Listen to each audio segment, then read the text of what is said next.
नमस्कार, मैं हूं भूपेंद्र पथरिया। आप देख रहे हैं बाईटी मीडिया। सबसे पहले तो आप सभी को दिवाली की हार्दिक शुभकामनाएं। माँ लक्ष्मी की कृपा आप सभी पर बनी रहे। और अब करते हैं आज कोल्ड की निकासी पर बात, क्योंकि काफी दिन से लोग पूछ रहे थे कि कोल्ड की निकासी कितनी हो चुकी थी, लेकिन रिपोर्ट आने में इस बार देरी हुई और मतलब रिपोर्ट मिल नहीं पा रही थी, इसलिए थोड़ी सी देरी हो गई। आज रिपोर्ट मिली है। तो बात करते हैं निकासी की। सबसे पहले शुरू करते हैं फर्रुखाबाद से। तो फर्रुखाबाद में अगर निकासी की बात की जाए तो निकासी यहाँ पे हो चुकी है 77 से 80% के आसपास फर्रुखाबाद में निकासी हो चुकी है। और गड़ाई चालू है, बीजा लगभग निकल चुका है, लेकिन अभी भी कम से कम मेरे ख्याल से 5% के आसपास, मतलब 3 से 5% बीजा अभी और निकलेगा, क्योंकि कुछ खाली खेत हैं जो अभी भी जुतने लायक नहीं है। और गंगा पार में भी गड़ाई चालू है, लेकिन वहां पे भी अभी गड़ाई होगी, क्योंकि जहां पे पानी भर गया था उन खेतों में जुताई बाद में होगी। तो मतलब बीजा अभी और निकलेगा इसमें से। और 77 से 80% के आसपास, मतलब वही 20-25% आलू मैक्सिमम बचा है। और इसमें से अभी कुछ गड़ाई में और चला जाएगा।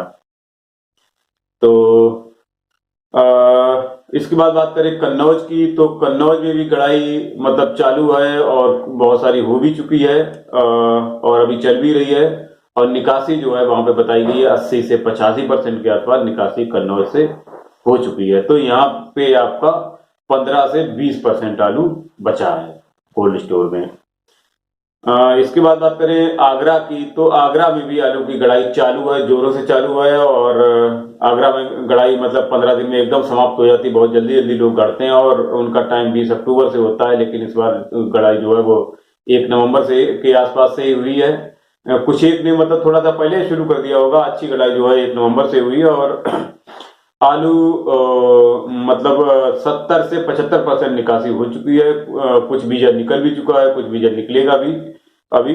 और वही आपका 25 से 30% आलू अभी आगरा में बैलेंस है। और आगरा के आगरा मंडल की बात कर रहे हैं, वहां पे जो अलीगढ़, हाथरस और ये सब जो पड़ते हैं आपके, टोंडला, बुलंदशहर, तो लगभग लगभग सब जगह वहां पे वही हाल है। मतलब 75 से 80%, सॉरी 70 से 75% के आसपास निकासी हुई है। 20 से 25%, 25 से 30% आलू बचा है अभी। बात की जाए सिरसागंज की, तो सिरसागंज में भी निकासी लगभग यही है 70 से 75% के आसपास। और गड़ाई यहाँ पे भी चालू है। इस बार गड़ाई सभी जगह एक साथ ही हो रही है, चाहे वो आगरा हो, चाहे वो फर्रुखाबाद हो, चाहे वो कन्नौज हो, चाहे आपका वो मतलब गंगा पार हो, और चाहे आपका मतलब एमपी हो। एमपी में भी गड़ाई चली रही है, कुछ गड़ाई हो गई है, कुछ चल रही है। तो यहाँ भी गड़ाई कुछ हो रही है, कुछ चल रही है। पंजाब में भी कुछ गड़ाई हो चुकी है, कुछ चल रही है गड़ाई। तो इस बार सभी जगह का आलू एक साथ, केवल अभी बंगाल अभी चालू नहीं हुआ है गड़ाई के लिए, वहां भी अब चालू हो ही जाएगा नवंबर से, वो भी लोग गड़ाएंगे। तो सिरसागंज के बाद अब बात करते हैं बदायूं की। तो बदायूं में आपकी निकासी हो चुकी है 75 से 80% के आसपास, बदायूं में भी निकासी हो चुकी है। और गड़ाई यहाँ भी आलू की चालू है। अभी बीज की निकासी कुछ यहाँ से होगी, कुछ बाहर से बीज आता है और कुछ इसमें से बीज भी निकलेगा। और बात करें संभल की, तो संभल में निकासी बताई गई है 85 से 90% के आसपास संभल में निकासी हो चुकी है और संभल में गड़ाई भी काफी हो चुकी है। इसके बाद बात करें सोनू, कासगंज, उझानी, तो यहाँ पे निकासी मैक्सिमम हो चुकी है, 90 से 92% के आसपास निकासी हो चुकी है, क्योंकि यहाँ पे होता है ज्यादातर लाल आलू, और लाल आलू जहाँ पे भी है वहां पे निकासी अच्छी रही है। और निकासी मतलब मैक्सिमम निकासी वहीं पे हुई है। लाल आलू और चिप्स होना सबसे पहले बिके हैं। बात की जाए बाराबंकी की, तो बाराबंकी में भी मतलब आपका लाल आलू ही होता है, लेकिन यहाँ पे निकासी थोड़ी कम बताई गई है। यहाँ पे निकासी बताई गई है आपकी 70 से 75% निकासी बताई गई है, लेकिन बताया गया है कि इसमें से 20-25% बीजा इसमें से निकलेगा। अब बीजा अभी निकला नहीं है, इक्का दुक्का ही बीजा निकला है, लेकिन 70 से 75% जो निकासी हुई है उसमें से 20% के आसपास बीजा भी इसमें से निकलेगा। और इसके बाद बात करते हैं इलाहाबाद की। तो इलाहाबाद में आपकी निकासी हो चुकी है 75 से 78% के आसपास इलाहाबाद में निकासी बताई गई है। और बिहार की बात की जाए, बिहार में निकासी आपकी बताई गई 70 से 75% के आसपास बिहार में भी निकासी हो चुकी है। और एमपी इंदौर की बात की जाए तो एमपी इंदौर में निकासी आपकी हो चुकी है 80 से 85% के आसपास। और बीजा यहाँ पे मोस्टली सब बाहर से ही आता है। यहाँ का आलू, अपना आलू लोग कम गड़ाते हैं, बीजा मोस्टली बाहर से ही आता है। लेकिन इस बार इक्का दुक्का लोगों ने मतलब बीजा अपना भी गड़ाया है। बात करें गुजरात दिशा की, तो यहाँ पे निकासी बताई गई है आपकी 70 से 72% के आसपास गुजरात दिशा में निकासी हुई है। और यहाँ पे गड़ाई अभी शुरू होगी। और ऑल ओवर गुजरात की बात करें तो 68 से 70% के आसपास निकासी है ऑल ओवर गुजरात की। और पंजाब की बात की जाए तो पंजाब से जो रिपोर्ट मिली है उसमें बताया गया 50 से 60% आलू निकला है। और क्योंकि बीजा यहाँ पे पंजाब में मोस्टली जो है कोल्ड स्टोर्स में बीजा होता है। और बीजा अभी बहुत जगह मतलब जाना बाकी है, गुजरात में भी जाएगा, बंगाल में भी जाएगा। तो अभी बीजा की निकासी यहाँ पे पूरी नहीं हुई है, इसलिए यहाँ पे अभी मात्रा ज्यादा है।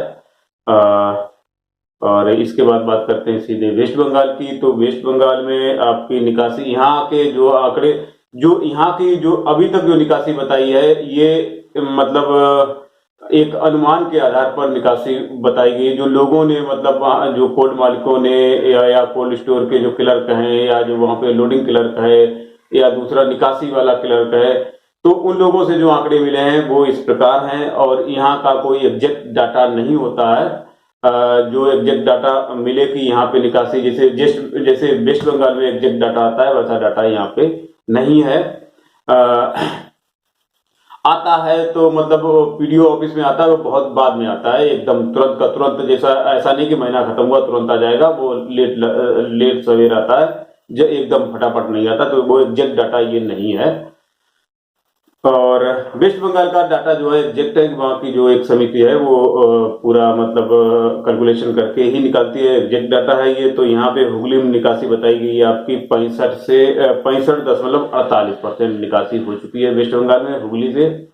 और पश्चिम मेदिनीपुर में आपकी निकासी हुई है, मेदिनीपुर में 67.79% यहाँ से निकासी हो चुकी है। और वर्धमान में निकासी हुई है आपकी 67.14% निकासी हो चुकी है। और इसके बाद बीरभूमि की बात करें तो यहाँ पे आपकी निकासी हुई है 66% निकासी हुई है। और बीरभूमि के बाद बंकुरा की अगर बात करें तो यहाँ पे 66.57% निकासी हो चुकी है। और मुर्शिदाबाद की बात की जाए तो मुर्शिदाबाद में आपकी 70.50% निकासी हो चुकी है। और नॉर्थ बंगाल की बात करें तो यहाँ पे 70% निकासी हो चुकी है। और ये निकासी जो है मतलब यहाँ पे बीजी आलू, जो बीज का आलू जो है वो कम होता है, क्योंकि बीज का आलू ये लोग कम, अपना आलू कम गड़ाते हैं। कुछ गड़ेगा इसमें से, मतलब ऐसे मतलब 5-7% गड़ेगा ये, और बाकी मोस्टली ये लोग हमेशा ही नया बीज खरीद के गड़ाते हैं। तो बीजा जो है वही पंजाब से आएगा। और अभी ये इनके पास जो है, और टोटल जो वेस्ट बंगाल की निकासी है वो 67.6%, मतलब 67% मान लेते हैं हम, 67% है ये। तो यहाँ पे मतलब आपका वही बच रहा है आपका 33% आलू यहाँ पे वेस्ट बंगाल में आपका बचा है। लेकिन इसमें बीजा आलू जो है वो कम है। तो ये निकासी जो अभी हुई है अभी तक जो है यहाँ, अगर ऑल ओवर उत्तर प्रदेश की निकासी वही 75% के आसपास, इसके हिसाब से आंकड़ा निकलेगा कि 75% के आसपास उत्तर प्रदेश में निकासी हो चुकी है टोटल। और वेस्ट बंगाल में आपकी हो गई है वो 30%, मतलब 33% के आसपास निकासी बाकी है यहाँ पे। और 67% निकासी हो चुकी है। तो अभी आपका चल रहा है 4 नवंबर चल रहा है, और आलू की गड़ाई सभी जगह जो है अभी चल रही है। तो मेरे ख्याल से जो एक भय का माहौल बना हुआ था वो तो माहौल खत्म हो गया है।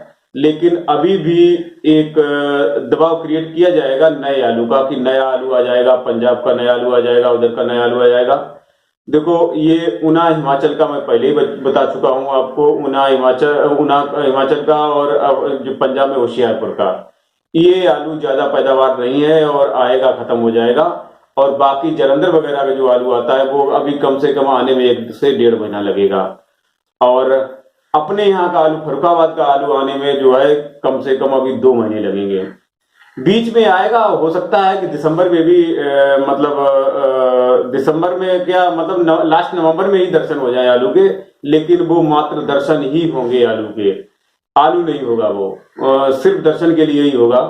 और आलू आएगा फरुखा, क्योंकि जो बरसात से पहले के कुछ आलू गड़े हुए थे वो बच गए थे और मतलब लोगों ने छोड़ दिए, जोते नहीं है वो, लेकिन वो उनकी संख्या नाम मात्र के बराबर ही है, ज्यादा संख्या नहीं है।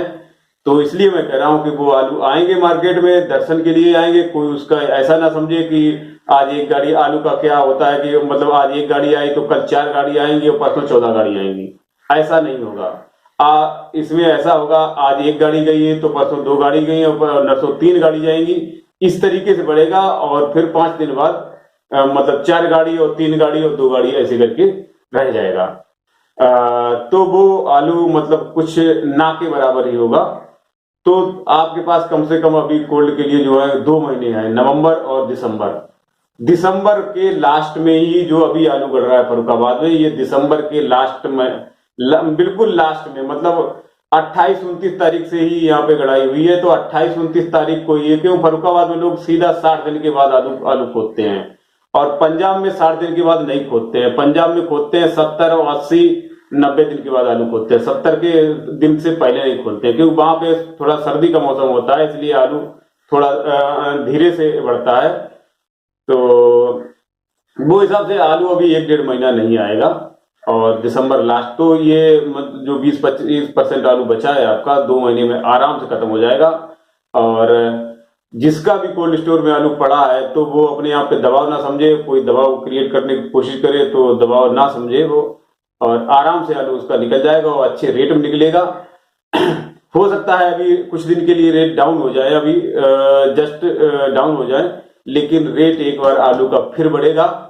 ऐसा मतलब मेरा अनुमान है कि आलू का रेट एक बार अभी फिर बढ़ेगा। हो सकता है दिवाली के बाद जस्ट मंडी खुले और डाउन में खुले, हो सकता है ऐसा, लेकिन इसके बाद रेट फिर बढ़ेगा आलू का। तो इस हिसाब से अगर ये देखें कि ये नया आलू आने से पहले जो है और ये पुराना आलू हमारा खत्म हो जाएगा। और इस साल जो है गड़ाई की जो क्षेत्रफल है वो भी थोड़ा सा कम रहने की उम्मीद है ऐसी, क्योंकि जिसने आलू एक बार गड़ाया, जैसे कोई 10 बीघा आलू गड़ाता है, हमारे यहाँ पे छोटे छोटे किसान होते हैं तो 10 बीघा आलू गड़ाता है, तो 5 उसने गड़ा दिया था और 5 के लिए उसने कोल्ड में छोड़ दिया था, मतलब तो कि ये 5 हम फिर गड़ा देंगे। अब वो 5 उसका सड़ गया, 5 उसका सड़ गया, तो उसने लौट के वो 5 बीघा ही गड़ा पाया, 5 बीघा और जो गड़ाने वाला था वो नहीं गड़ा पाया। तो ऐसा बहुत सारा आलू जो है कम हो जाएगा, वो आदमी गड़ा ही नहीं पाएगा। एक तो डीएपी की किल्लत है, डीएपी मिल नहीं रही है, आदमी ढूंढ रहा है, चिराग लेके ढूंढ रहा है डीएपी को, चिराग लेके ढूंढ रहा है, लेकिन डीएपी नहीं मिल रही है। तो जब इतनी मुश्किल से डीएपी मिलेगी और डीएपी मिल ही नहीं रही है और उसके पास आलू भी नहीं है, तो वो सोचेगा छोड़ो हटाओ, अब जितना हो गया उतना ही ठीक है। और जो इस साल बहुत सारे लोग दोबारा आलू लगाते हैं, उसके लिए तो टाइम बचा ही नहीं है कि जो आलू अब एक नवंबर को लग रहा है, जो नवंबर में लग रहा है, उसमें दोबारा आलू नहीं हो पाएगा। तो दोबारा की फसल वो आपकी मतलब होगी ही नहीं। तो इस हिसाब से तो उम्मीद यही लग रही है कि आगे आने वाला साल जो है, नया साल आलू के लिए अच्छा जा सकता है, ऐसी उम्मीद है। मुझे तो पूरी उम्मीद है कि मतलब आने वाला साल आलू के लिए अच्छा होगा। और अच्छा हो, यही मैं ऊपर वाले से कामना करता हूं, तभी किसानों का भला हो पाएगा। क्योंकि डीजल वगैरह इतना महंगा है, खाद मिल नहीं रही है, मिल रही है वो ब्लैक में मिल रही है, बड़ी महंगी मिल रही है। तो कैसे कैसे करके किसान अपना करता है। और तो मैं तो ऊपर वाले से यही दुआ करूंगा कि आने वाला साल आलू के लिए अच्छा हो, तो ताकि सभी किसानों का भविष्य उज्जवल हो सके। और यही मेरी कामना है ऊपर वाले से, यही मेरी दुआ है सबके लिए। तो इसी के साथ मैं अपनी बात समाप्त करता हूं। धन्यवाद।